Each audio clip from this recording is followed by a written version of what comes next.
Yesterday I took little Avery fishing, and after she caught a few little fish, she snagged onto a really big fish that almost caught her.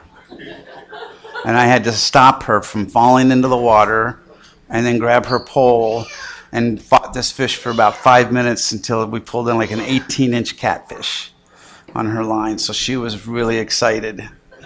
And I was really, I'm going to tie a line to my grandchildren from now on onto my waist so I can make sure I can pull them out of the water next time that happens.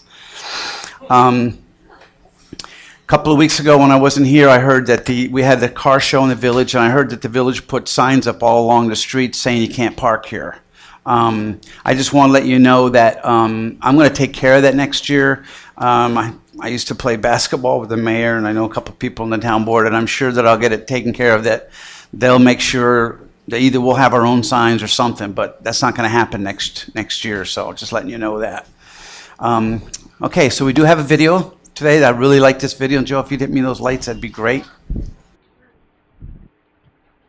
I think Tommy was trying to say that earlier. Everything that's really worthwhile in life takes a lot of work on it. Shouldn't lose hope. But I think that one of my biggest things that discourage me in life, not just in church, but everywhere I go, the boat club and everything, is I see so many people stopping their journey, settling in for whatever they have, and they're not moving forward for whatever reason. They just settle. I'm not even exactly sure why we called the people who came over here to America originally the settlers, because they were anything but settlers. They didn't settle for anything. They had the guts to leave their country. They had the guts to come to a land that's already inhabited. They had the guts to fight for what they have. They had the guts to fight against a country that wanted to take them over twice. They were anything but settlers. But that's my term for those of us who have decided that we're going to stop moving in any particular area of our life. We're just going to stop and we're going to settle and stay there. And I just got some, I don't want you to get me wrong. I don't want you to think that I don't have a problem with this either. We went on vacation just a little while ago, and I was gone for 4 days and I was homesick. So I'm like, I'm not interested in wandering around the country. I just want to go home. I love being home. I like settling in home. I like sitting around and not doing anything.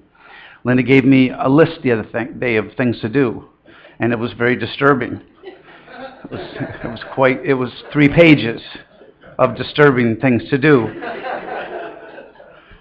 So don't get me wrong. I'm not preaching to you. I'm preaching about all of us that have stopped and decided to settle in where we are instead of going on.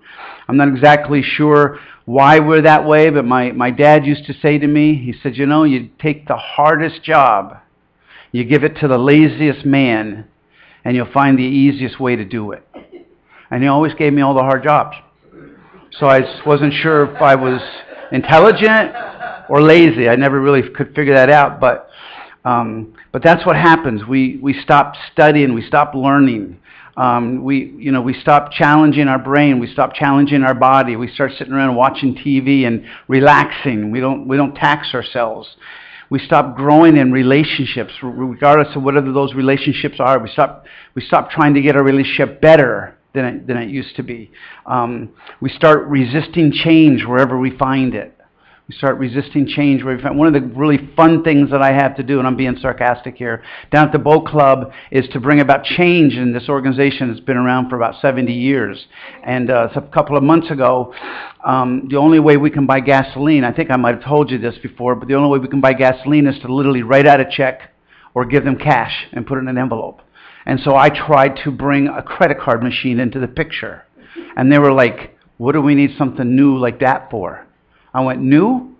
Pretty sure credit cards been around since the late 60s. I'm not really, I have still been unable to make this change happen at the boat club. But here's what I want to get across to us. We resist change. We do all these things because there's work involved. And we stop and we settle and we say, it's good enough the way it is. It's good enough the way it is. And here's what I want you to really to know that I felt like the Lord really showed me in my life. You can't just stop where you are and settle, because as soon as you stop, you start falling. You can't just stop Because as soon as you stop, you start falling. Let me just give you an idea. Almost in every area that I look at, there's examples of how that happens. And our own bodies are an example of this. Our own bodies are a perfect example of this. Linda and I read that the older you get, the less you're able to stand and balance yourself on one leg. And that people that in their 20s can do it for a minute, and people in their 70s can do it for about 5 seconds. And it's because they stop doing things that require balancing muscles. A year ago, in the middle of bowling, I hurt my arm. I tore a tendon off the arm, so I didn't bowl for quite a while. And then when I came back to bowling, and I had a really high average when that happened. And when I came back to bowling, I just couldn't get the hang of it. There was something going on. I didn't know what was going on, and I just felt like there was something wrong with the grip. And then I was going through my truck looking for something, and I came across these. It's just a little wrist exerciser, doohickey, that 20 years ago I bought so that when I bowl, my hand would be in complete control of the bowling ball. And I hadn't done it in years. And so I just started doing it. And by the way, don't ever challenge Linda on anything like this. She will probably beat you, almost any man in here, because she grabbed a hold of these today and she goes, how many are you supposed to do of those? I went, 50? She goes, there's 48. How's that? She's never done it before. She's amazing. That's why I don't argue with her, because she'll beat me up. So I started working out with this, and the very next week, boom, my bowling shot up 100 pins in that day. So I just realized it wasn't about all of that other stuff. It was about the fact that I had let it slide, I'd let it settle, and I got weaker as I go on. It's not just your muscles, it's also your brain. If you don't challenge your brain, you don't do things with it, your brain starts to get weaker. It actually starts to get weaker. And they're starting to realize now that one of the big reasons why dementia sets in elderly people is they're done learning. They don't try anything new. They're not exercising different areas of their brain. They're not doing anything. So I downloaded Luminosity app on my phone so I can play these games that are really hard to play, and started doing crossword puzzles and because I hate words like that, you know. And now I might even have to, and it hurts me to say it, I might even have to go to dancing lessons with Linda to challenge my brain how to move differently. It's, you know, so you have to do that with your brain. Your bone structure.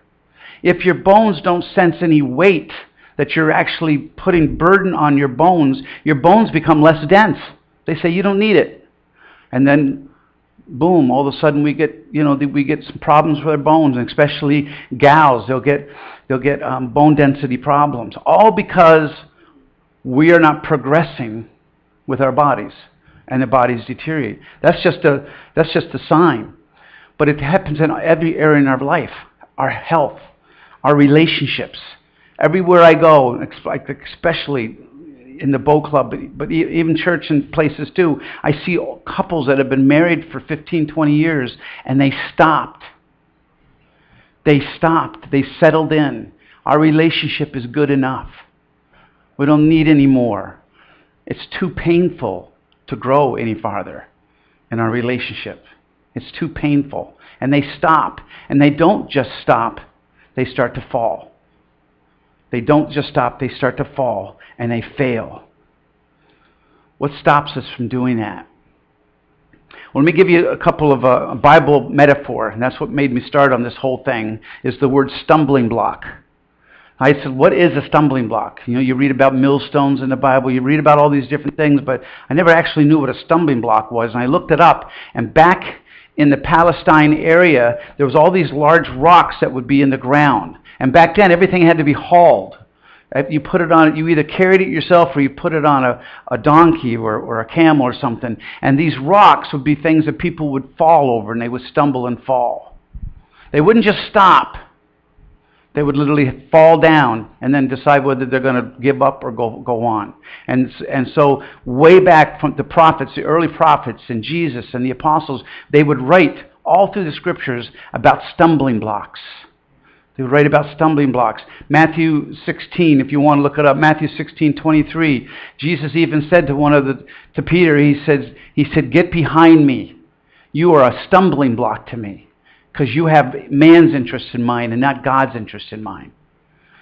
In Romans 18, verse 13, Paul said, don't judge people. Determine not to put a stumbling block in another person's way.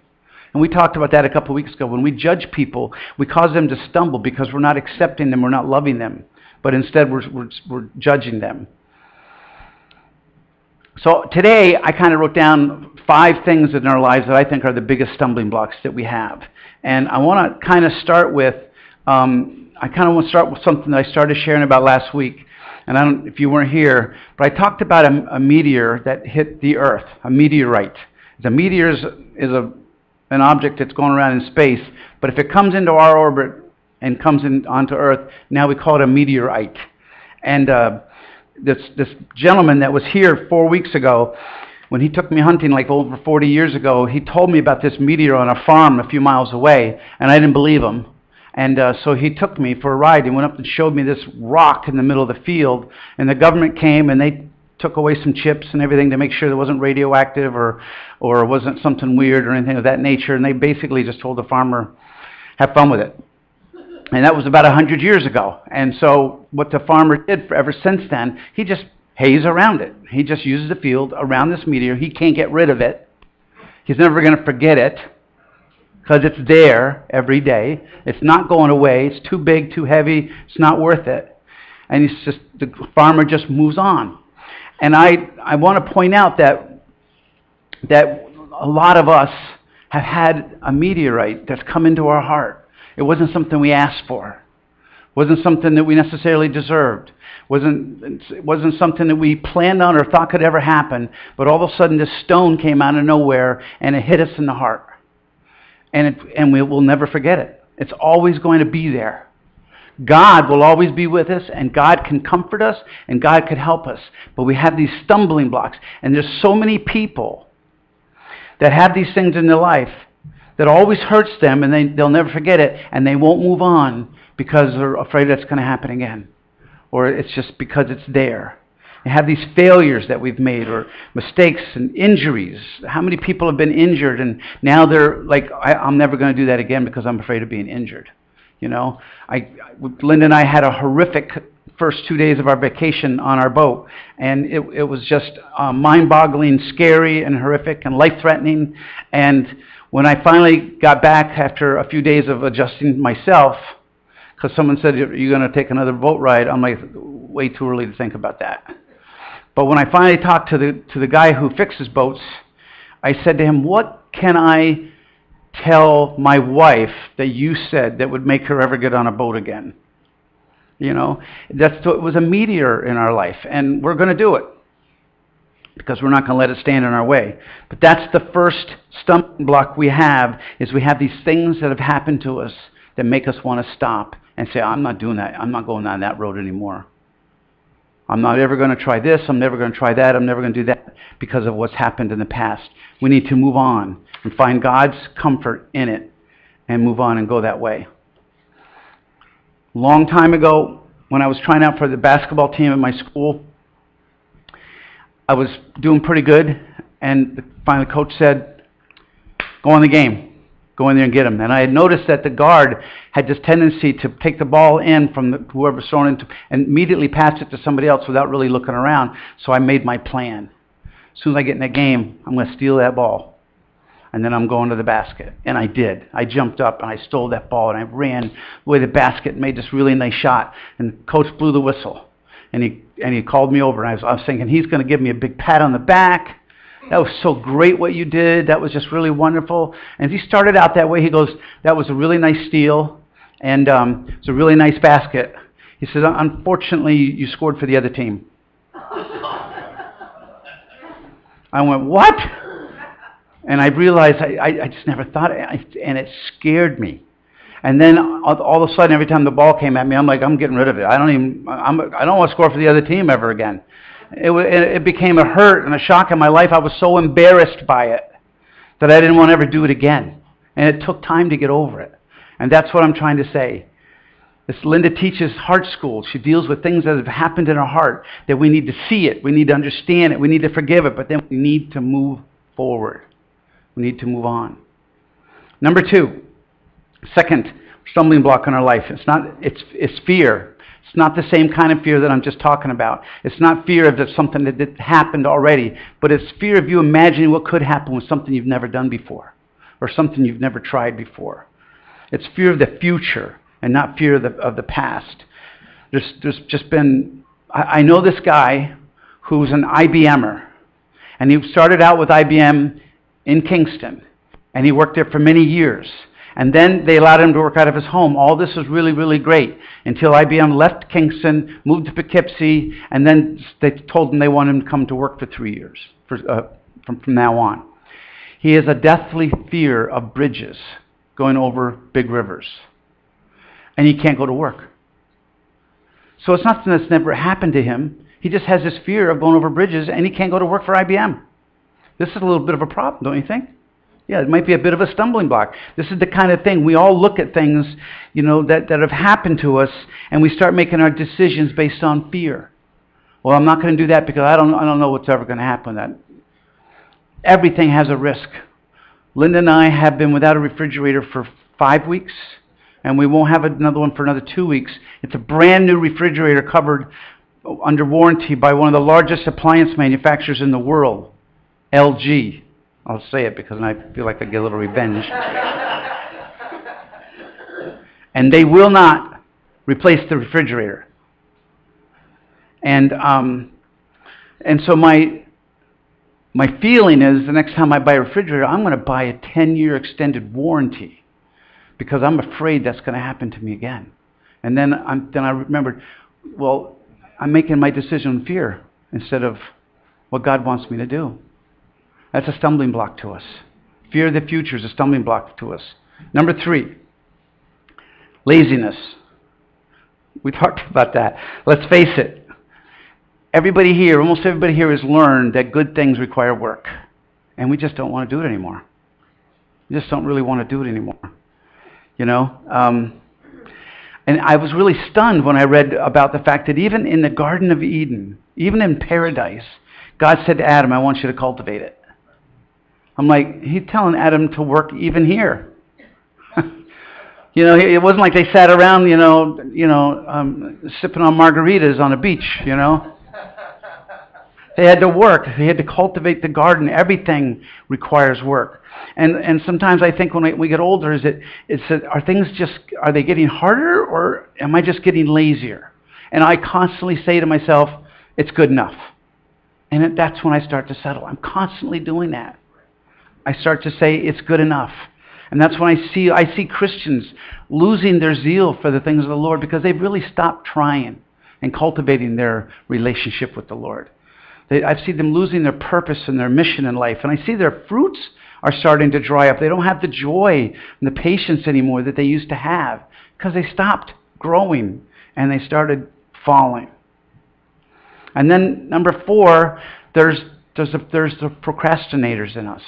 There's those of us who think there's a special time to do everything, and I'll wait for that special time to happen. And it's going to be later. We're just waiting for the right time, or maybe the weather will improve, or maybe somebody will come and help me. All those kind of things that people that just wait and wait and wait. I was once an elderly man in the Lord that I look up to. Once really criticized me for being impulsive. He said, you're going to miss the Lord if you don't wait for the Lord. You have to wait for the Lord. You're going to, And then one day I waited too long and I missed something in the Lord. And then I went, wait a minute. There's a time to wait, and then there's a time to move when He says to move. There is a time to move when He says to move. If you got things going on in your life that need attention to it, don't wait. Get up and move on it. Trust me. Yep. Okay, the last one that I have on my list, and you'll think it's similar, but it's different. Number 5, the stumbling block is that it hurts. It's really not being lazy. There are things that you're going to do that actually hurt doing them. Let me give you a couple of examples I think you might find pretty funny. Getting marriage counseling. It hurts. It's almost never a time where everybody's laughing and fooling around. It's totally, oh man, guys hate it, like as much as dancing.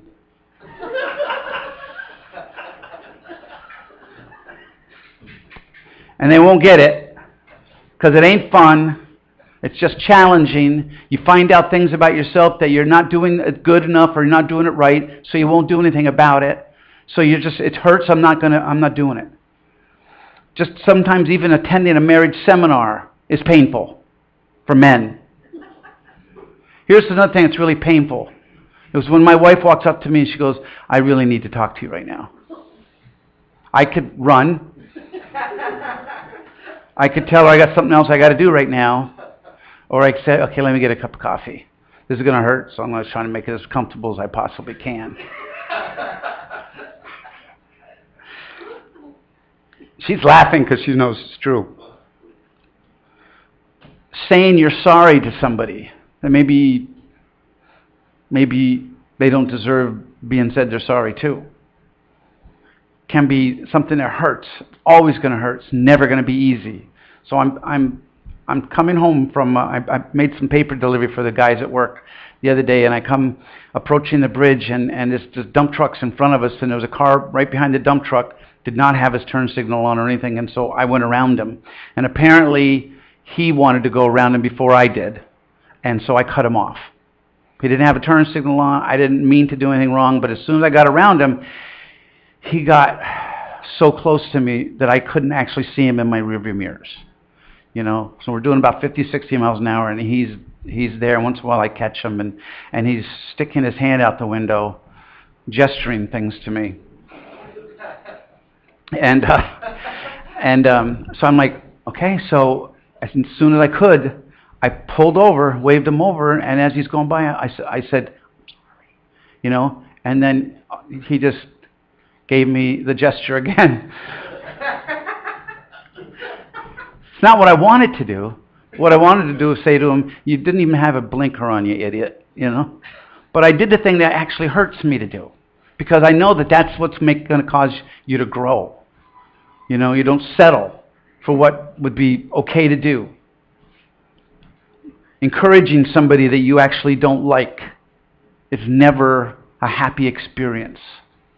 There's a guy down at the boat club right now that's really mad at me. I didn't do anything to him, but it's a long story. He's really mad at me, and so every time he shows up, I go over to him, you're doing a really nice job. And inside I'm thinking, you're an idiot, but I'm going to tell you, you're doing a really nice job. I mean, you have to be an idiot if you don't like me, right? So I just figured, you know, it's just logic, you know. But I tell him. But things like that, you know, you encourage people. Another guy's been back in his boat, and he scratched my boat. He ran into it. He scratched it. And he didn't say he was sorry. And I went over to him when I saw him the other day, and I said, hey, I know you're a rookie and driving boats around. And I said, you'll get better at it. Don't worry about it. You'll be fine. And he was like shocked. And he goes, wow, okay, thanks a lot. Yeah, I'll really work on that. He never said he's sorry, but that's Anyway, these are just some of the stumbling blocks in our life that we do it because they hurt. We're afraid, all of those things. You and I need to identify what is stopping you from moving on, because we have to move forward or we're not going to go anywhere. We're going to fall back. We have to move forward. I'm just going to encourage you, please commit yourself today to move forward in God. Get prayer for the things that you know is a stumbling block. And know that if you do that, God is going to empower you to take that step that is so hard to take. He's not going to just sit around and watch you do it. But you ask God to help you. Say, I'm committed to moving on. I am going to cultivate what you've given me to do. And He will empower you. It's all about rising up, get going, and becoming an overcomer in Him.